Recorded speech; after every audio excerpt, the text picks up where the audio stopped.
انا هبدا على طول اوروجواي ميلان، وحلال العقد بتاع الحته دي الظهير الايسر دييجو لاكسل، اللي احنا متعودين ناخده دايما لما بنعطل في اوروجواي ميلان.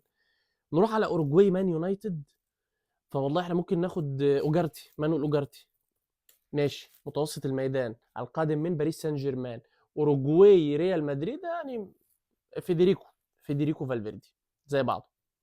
ماشي. نروح على سكوادرا تزورا منتخب ايطاليا. ماشي، ايطالي ميلان حدث ولا حرج، بس عايز اقول كوستاكورتا، ما اعرفش ليه. عايز اتحنك شويه بقى. ايطالي مانشستر يونايتد.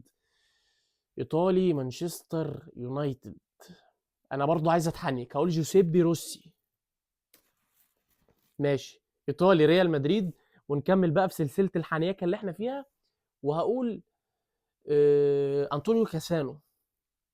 ما تسالنيش ليه، هي جايه معايا كده. جايه معايا اخش في الطريق ده. ماشي، نروح على خانه الساموراي الياباني. يابان ميلان. اه. اه دي حلوه دي. دي حلوه. كيزوكي هوندا. ماشي.